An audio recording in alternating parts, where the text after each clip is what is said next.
Hello everyone and welcome back to Let's Play Sonic Advance.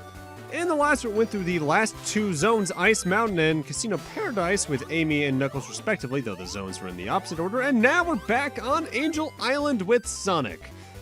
Angel Island might be my favorite zone in the game because I feel like the routes actually have a good amount of variety going on. It's also probably outside of Neo Green Hill Zone, I feel, where you can get some really good speed with some actually, legitimately challenging platforming along the way as well. With that said, despite being Angel Island, compared at least to the very similar looking zone in Advanced 2, there's not too much to worry about here in terms of bottomless pits. There are a shitload of spike hazards, spike balls, and other giant areas for you to fall down, though, that even though you won't die from them, you're probably going to end up on a much more dangerous or slower pathway. This also, if this isn't my favorite song in the game, it's something we're probably seeing next part. With that said, one mechanic I haven't exactly talked about yet in the game, and this is more so a side thing, it's not in the main campaign at all, is that while you could use link cables in the Game Boy Advance to connect it to other Game Boy Advances, you could also use the GameCube link cable for something. In that this game has something known as the Tiny Chow Garden, where you could, I believe, port your Chows over from, I think it was Sonic Adventure 2 in particular on GameCube, not Sonic Adventure 1, to play mini-games with them, raise their stats. It was essentially just another way to do that versus the VMUs for Sonic Adventure 1 and 2 on Dreamcast. With that said, I'm not really going to be showing it off because, A, I don't like Chow Gardens. I know to some people that's unimaginable, but I've really just never got into Pet Simulator stuff like that. I don't really know why. I think the most I got into one of those kind of things was this one Digimon game on DS. I think it was like Digimon Championship or something like that, where you raised them in this one world. You could capture them with these weird ropes on another little map, and then you had them fight each other in sort of a brawling arena sort of thing. It was weird. Also, wasn't even the Digimon game I played the most of back on the DS. That was probably... Did I play Dusk or Dawn? I think I had both. I forget which one I played. My memories of Digimon games are sparse, is the point here. And also, we got sand here, right out of Sandopolis, and it works the exact same, too. While you're in the sandfalls like that, you can mash the jump button to continuously ascend. There's a couple of nice little Sonic 3 and K mechanic references in here. With that said, this looks nothing like any part of Angel Island in the previous games, and I guess there are parts of it that look like this moving forward. I guess it could be something like the Lost World from Adventure, I think. Actually, wait, was Lost World part of Angel Island? The line of what's Angel Island and what's just part of that weird little jungly area near Tails' house in Adventure 1's a little bit vague. Oh, and also, I've completely neglected to mention the fact now we have grind rails in a 2D Sonic game. In their earliest appearances with this. The DIMP Sonic games would continue to use these, I think, until Sonic 4? And they're a little bit weird in this game in that I can't exactly tell what causes you to get on them consistently. Sometimes I feel like if I jump towards the diagonal part, I completely whiff them. Sometimes I feel like I land on them. Sometimes jumping on the straight portion of it at the start and end of them makes you get on. Sometimes it doesn't. The rails were used to greater effect in Advance 2 and 3's level design, and I'll give them that for a fact. Advance 1, not so much. I almost keep on saying Adventure because it's like having two separate subseries that start the same way can be a little weird. I think the only reason I don't do that with, say, Mega Man 0 and ZX is A, it's Mega Man, and clear preferential bias there. And B, they don't even have the same starting syllable. Like, it... Actually, no, they technically do, because 0 and ZX. Either way, compare that to Sonic Adventure and Advance, where both of them are Sonic Adv. My brain gets confused easily in weird places. Also, not for nothing, the acts in Sonic Advance can get a little bit lengthy. Part of that, in some cases, is admittedly trying to go for the special springs, yes. But in other cases, I feel it's legitimate stage length, and sometimes they might overstay their welcome. Honestly, I'm always a bit iffy on what to judge as a long or a short level for a Sonic game. The only case I can think of as that was way shorter than it should have been are all of the modern Sonic stages in Sonic Forces. Because otherwise, I don't think they should last 7 minutes.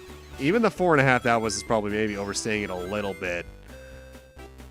Advanced 3 stages are definitely on the lengthy side, and they shouldn't be that long. Werehog stages are different, but definitely on the lengthy side.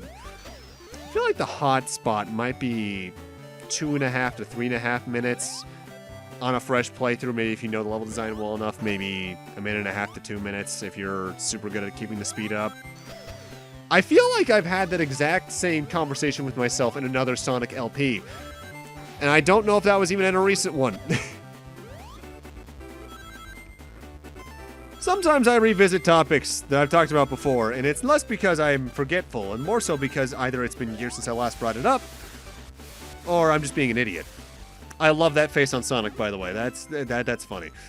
Be careful there, by the way. You want to hold right when you get hit by that spring. As well, this era of Dimp's Sonic momentum is good in that you'll usually carry something when you're not holding right. I usually find that block is random enough, well, I guess more global timered enough, to the point that you can easily miss it if you're not holding right there. I'm only just realizing that's just a blue moto bug.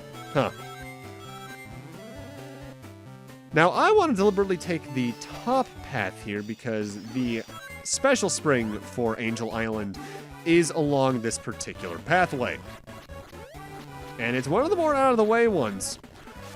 With that said, I do have to give them credit. Outside of maybe the Neo Green Hill Zone special spring, none of the special springs are really in a place that if you miss the route, you can't backtrack and get to them in, from my memory.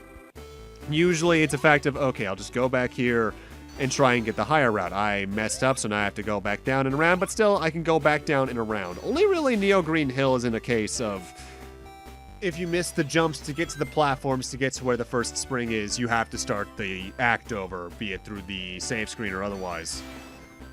And I gotta give this game credit. It does the save system really well.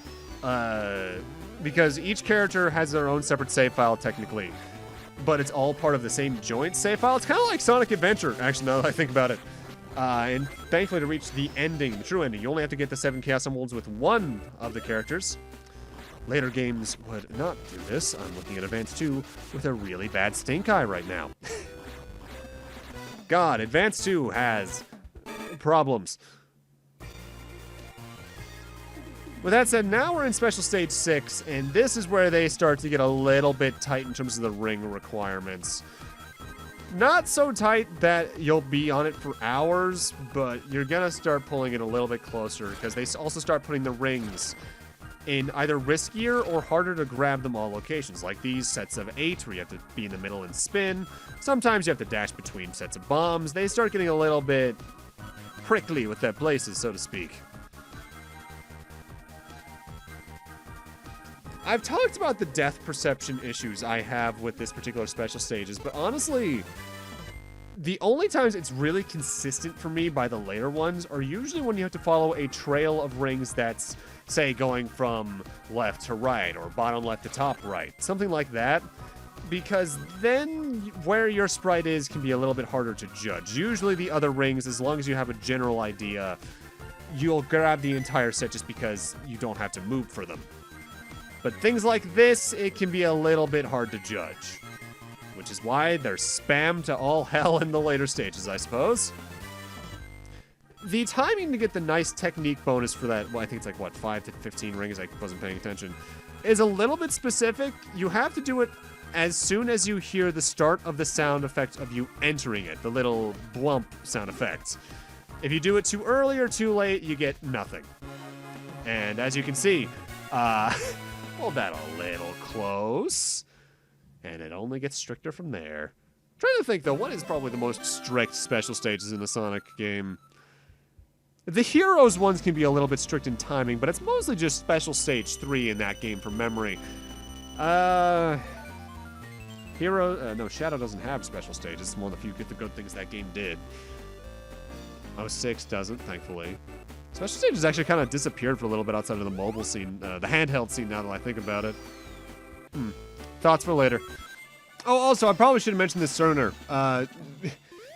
Sonic Advance still works in the classic Sonic mentality of if you get 100 rings, you get an extra life. But that said, extra lives in this game are relatively relatively unneeded because if you get a game over, you just start at the act you were on with, a full set of 2 or 3, so not much to worry about. Knuckles! I love the new gloves. Yeah, our boss fight this time around is Knuckles, and he does the classic thing of spin dashing left or right, and then you can jump on him. You can also jump or make him fall right onto your spin dash when he does a glide attack. With that said, it's not actually Knuckles. For once, he wasn't an idiot. We got Robo Knuckles, one of his few actual appearances in the series outside of Sonic R. And at this point, he still does the spin dash and the glide techniques, and you can still attack him the same way there, but he'll occasionally barf up volleys of 3 to 5 missiles, which home onto you with decent enough consistency. With that said, by the time he starts doing that, he's low enough on health that he'll be dead pretty quickly. That boss fight startled me when I first got to it, though, because I just thought there was a weird color palette thing going on.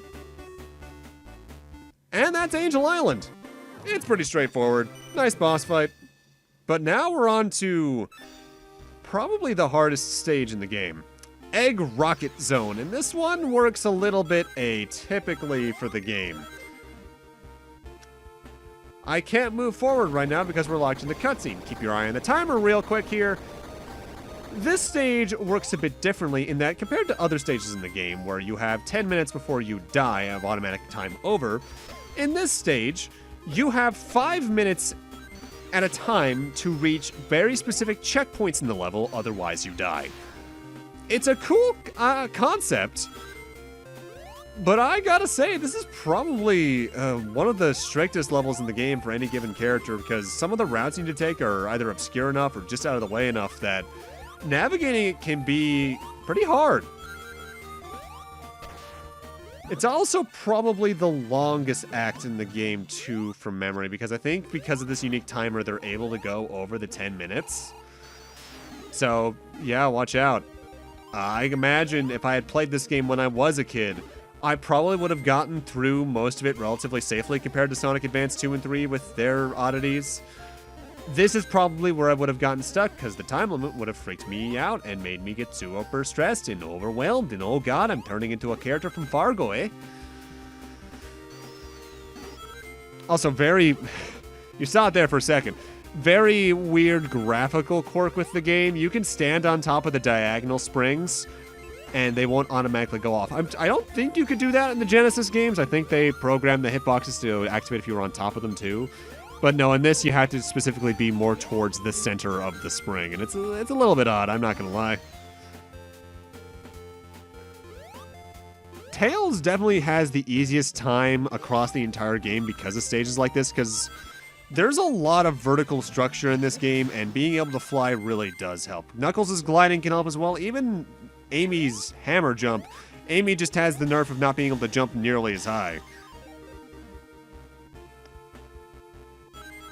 Now that I think about it, though, I do like that, by and large, whenever they're playable as 3 separate characters at least, Sonic, Tails, and Knuckles kind of represent a good difficulty curve in their own right. Sonic's the intended character to play with and thus probably has a very middle-of-the-road difficulty curve throughout the game. Tails can fly and ignore some things, so he has a relatively easy playthrough, and Knuckles, due to either the jump height limitation or otherwise, generally has a harder playthrough. I don't know why. I've always liked that. I like it when games have that kind of clear. These 3 character playstyles are distinct, yes, but they can also be radically different difficulty curves meant for maybe younger audiences or less experienced players. It's kind of like how, by and large, X versus Zero, for instance, in Mega Man X4 and 5, are sort of seen as a easy versus hard mode because of how close you have to get to the enemies, or in the case of X5 in particular, not being able to charge your special weapons as X until late game, if I'm recalling correctly. Actually, wait, can the Falcon armor charge special weapons? I forget. I don't think the Gaia armor can. Yeah, I think you just wouldn't be able to charge special weapons until you get the ultimate armor. Huh. Yeah, that's rough. But you get the useless Zero Buster, at least. Oh, that's right. Those hazards exist in this stage. This stage is a bit weird in that it has rotating barrel hazards with spikes on them, kind of like the rotating logs from, I think those were in Emerald Hill in Sonic 2. but they only ever show up in like 2 locations. This game's a bit odd in that what few unique mechanics a stage might have, like for instance back in Ice Mountain, or was it Angel Island? I think it was Angel Island. We had those little clouds you can bounce off of. They only use them in like 2 or 3 places across the level. And I feel that's a missed opportunity. I can't tell if this is just my Mega Man senses speaking, though, because I like each stage having its own unique mechanics to work with and challenges to work with. That might just be why I'm more of a Mega Man type of platformer fan to begin with, though, because I like level distinction. I like stuff like Shovel Knight a lot. I like Castlevania stuff a lot. That kind of stuff. With that said, going back to the game we're actually playing here, I briefly brought up earlier, like, good level lengths for a Sonic game. I do feel that Egg Rocket overstays its welcome by a good 2 minutes, 3 minutes. If it was just maybe 2 timer countdowns instead of the 3 it ultimately is, I feel they probably would have hit a right balance for it. As it is, not so much. Also, I'm only just now realizing, why did both of the Blue Video Game Hero series have stages on the Game Boy Advanced games where you were on a segmenting rocket with a timer? Because Zero series had that too. Admittedly, it's a cool level idea. And I do appreciate as you progress through the level that the actual aesthetics change a little bit. We start getting a bit more rickety, we get more into space and all that. With that said, Eggman, why do you have airlocks looping in and out from space? I know we're still technically in the atmosphere at this point, but you could only have designed this so that Sonic could come around and potentially stop you. Don't do that. Also, I'm only now just realizing, is this the first Sonic game I've played on the channel where we have the green eyes? I think it might be. That was a weird-ass debate that people had for no reason looking back. What was the problem with the green eyes? I never understood that. Like, I feel like I know Sonic fans have that whole legend about them, and they're very loud, very, very loud. But I feel the design stuff is where they're definitely the most like, come on guys, calm the hell down. Like the green eyes, the thinner proportions, blah blah blah. Even the Sonic Boom redesigns, I was like, guys, I think you're kind of overreacting here. Like, it's one thing to react about the quality of the games, like, I'm speaking of Sonic Boom, holy shit, the Wii U game is just not good. But, like, the 3DS games were fine, they just had to deal with the stigma of being Sonic Boom. Alright, with that said, I legitimately hate this section of stage here. We gotta deal with this spring, we have to wait for the platform above us to get into a good place where we can actually jump onto it. This completely breaks the pace. On top of the fact you could easily miss it, fall into the spikes, fall onto the badnik up there, or have a badnik on top of that platform hit you off and have you do it all over again. I hate this part of the stage, and it's really a shame too because it's right at the end. Because I think we got like one more tube after this, and then we're at the end of the level, I think. Well, now that I mention that, now I think about it, Egg Rocket also ends a little bit atypically, in that we're gonna have this little chute in the ceiling, and we gotta jump into it with a spring. The hitbox detection's a little bit rough on it. You kind of have to feel like you're directly in the center of it for it to actually work, but you can get it eventually, and thankfully, by this point, you're so far along in the level that you probably have enough time from the 3rd timer reset that you'll be good. Whoa! That you also have to do that weird jump. Yeah, the timing here is a little bit off, but you get in there eventually. But with that, I'm gonna need to end this off here. Thank you guys for watching, and in part 4, I think we're ending off the game. I don't recall making a part 5. See you guys then!